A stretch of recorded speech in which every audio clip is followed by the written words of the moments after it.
स्वागत है हमारे यूट्यूब चैनल लाइव फार्मेसी में। मैं हूँ दीक्षिता चौहान और आज हम लोग जानेंगे बी फार्मा 7th सेमेस्टर का novel drug delivery system unit first. तो हम लोग सबसे पहले जानेंगे नोवल ड्रग डिलीवरी सिस्टम क्या होता है।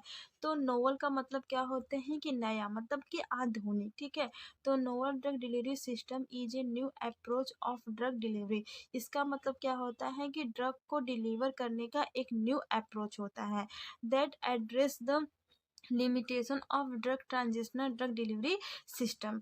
तो इसमें क्या होता है कि पॉलीमर का मैट्रिक्स होता है। ठीक है, पॉलीमर का मैट्रिक्स होता है, उसके अंदर बॉक्स बने होते हैं और हम लोग एक बराबर मात्रा में हम लोग ड्रग्स को मतलब कि भरते हैं।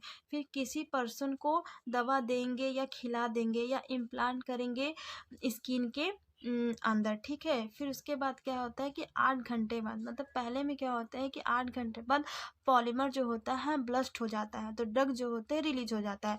फिर उसके बाद 8 घंटे बाद पॉलीमर जो होते हैं ब्लस्ट हो जाते हैं, तो ड्रग जो होते हैं रिलीज होते हैं। फिर उसके बाद 8 घंटे बाद पॉलीमर ब्लस्ट हो जाते हैं, तो ड्रग जो होते हैं रिलीज हो जाते हैं। तो इसी तरह से मतलब ये काम करता है। जो 30 दिन के डोज हैं तो वे टाइम टू टाइम मतलब कि रिलीज हो जाते हैं, बार बार लेने की ज़रूरत नहीं है। एक बार ले लिया हो गया, उसी को बोलते हैं novel drug delivery system. On the basis of function NDDS is divided from 3 types। तो पहला क्या होते हैं TRDDS, मतलब कि targeted release drug delivery system. दूसरा क्या होता है SRDDS, इसमें क्या होता है sustain release drug delivery system. तीसरा क्या होता है CRDDS, इसमें क्या होता है controlled release drug delivery system. तो अब हम लोग समझेंगे ग्राफ के थ्रू क्या होता है। ठीक है, तो इसमें क्या होता है कि ग्राफ बना होता है। ठीक है, तो इसमें क्या होता है ड्रग कंसंट्रेशन इन ब्लड, मतलब कि ड्रग का कंसंट्रेशन ब्लड में कम है या ज़्यादा है उसको दर्शाता है। ठीक है, और इसमें टाइम मिनट लगा होता है। ठीक है, तो पहला क्या होता है टारगेटेड रिलीज, तो इसको हम लोग समझेंगे। तो इसमें क्या होता है कि जो भी हम लोग टैबलेट लेते हैं, ठीक है, तो वह पेट में जाता है, फिर डिसइंटीग्रेट करता है, फिर एब्जॉर्प्शन करता है, फिर डिस्ट्रीब्यूशन करता है। ठीक है, तो सबसे पहले क्या होता है कि जो इसका जो कंसंट्रेशन जो होता है वह हाई हो जाता है ब्लड में या बॉडी में, तो ये अपना एक्शन जो होता है वह शो करने लगता है। फिर उसके बाद धीरे धीरे धीरे धीरे क्या होता है अपना एक्शन जो होता है वह कम हो जाता है, उसी को बोलते हैं टारगेटेड रिलीज। तो इसके बाद क्या होता है सस्टेन्ड रिलीज क्या होता है, इसमें क्या होता है कि जो इसका कंसंट्रेशन जो होता है वह धीरे धीरे धीरे धीरे बढ़ता है। फिर उसके बाद क्या होता है थोड़ी देर बाद कांस्टेंट रहता है, फिर कांस्टेंट रहने के बाद वह धीरे धीरे धीरे धीरे क्या होता है स्लो हो जाता है, कम हो जाता है, उसी को बोलते हैं सस्टेन्ड रिलीज। अब तीसरा क्या होता है कंट्रोल्ड रिलीज क्या होता है, इसमें क्या होता है कि जो इसका कंसंट्रेशन जो होता है वो हाई होता है, फिर उसके बाद यह कांस्टेंट बना रहता है। मतलब कि जो भी हम लोग ड्रग लेते हैं तो जब तक वह ख़त्म नहीं होगा तब तक ये कांस्टेंट बना रहता है, तो उसी को बोलते हैं कंट्रोल्ड रिलीज। तो आई होप आप लोग समझ गए होंगे। Classification of NDDS on the basis of design, ये डिजाइन पे बेसिस होता है। तो पहला क्या होता है डिफ्यूजन मैट्रिक्स, इसमें क्या होता है कि हाई से लो कंसंट्रेशन में जाता है तो पॉलीमर जो होते हैं वो ब्लस्ट हो जाते हैं, तो ड्रग जो होते हैं वो रिलीज हो जाते हैं।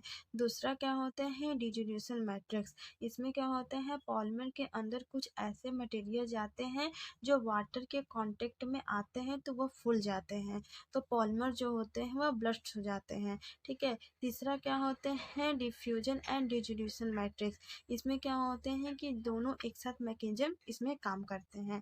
चौथा क्या होता है ऑस्मोटिक प्रेशर कंट्रोल मैट्रिक्स, इसमें क्या होता है कि हाई से लो कंसंट्रेशन होते हैं और इसमें ऑस्मोटिक प्रेशर जो होते हैं वह बनते हैं, तो पॉलीमर जो होते हैं वो ब्लस्ट हो जाते हैं।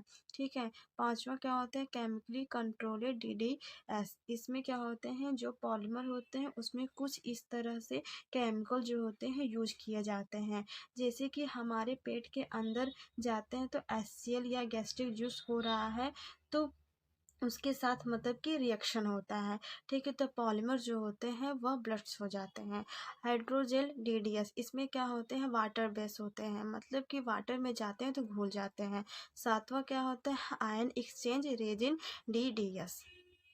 एडवांटेज क्या होता है, तो पहला क्या होता है रिड्यूस डोज फ्रीक्वेंसी, मतलब कि डोज की जो फ्रीक्वेंसी जो होती है वो रिड्यूस हो जाती है, मतलब कि बार बार दवा लेने की ज़रूरत नहीं पड़ता, एक बार ले लिया हो गया। ठीक है। दूसरे में क्या होता है पेशेंट कॉम्पेनियंस, इसमें क्या होते हैं कुछ ऐसे पेशेंट होते हैं जो मतलब कि दवा लेना भूल जाते हैं या इच्छा नहीं करता। ठीक है। तीसरा क्या होता है reduce rate of release of drug.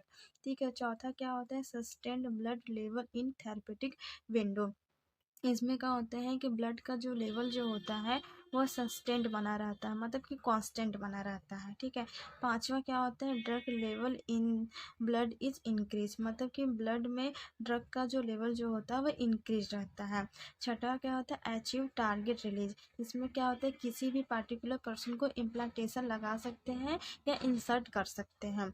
सातवां क्या होता है रिड्यूस साइड इफेक्ट, इसमें क्या होता है इसकी साइड इफेक्ट जो होती है रिड्यूस हो जाती है। डिसएडवांटेज में क्या होता है नो सेल्फ इम्प्लांटेशन, मतलब कि हम लोग खुद से इम्प्लांटेशन नहीं लगा सकते हैं, किसी एक्सपर्ट की जरूरत पड़ता है। इकोनॉमिक में क्या होता है कि जैसे डॉक्टर 30 दिन का दवा लिख दिया, ठीक है, और अब पैसा कम होने की वजह से, मतलब कि पेशेंट कम होने की वजह से क्या होते हैं कि 15 दिन का हम लोग दवा ले लेते हैं। ठीक है। तो ऐसे नहीं होगा, मतलब 30 दिन का दवा मतलब लिखा है तो उसका डोज कंप्लीट करना पड़ेगा। तो आई होप आप सभी को वीडियो अच्छी लगी हो, तो लाइक सब्सक्राइब एंड शेयर, आगे की वीडियो ऐसे ही आपको मिलती रहेगी continue. Thank you.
I can feel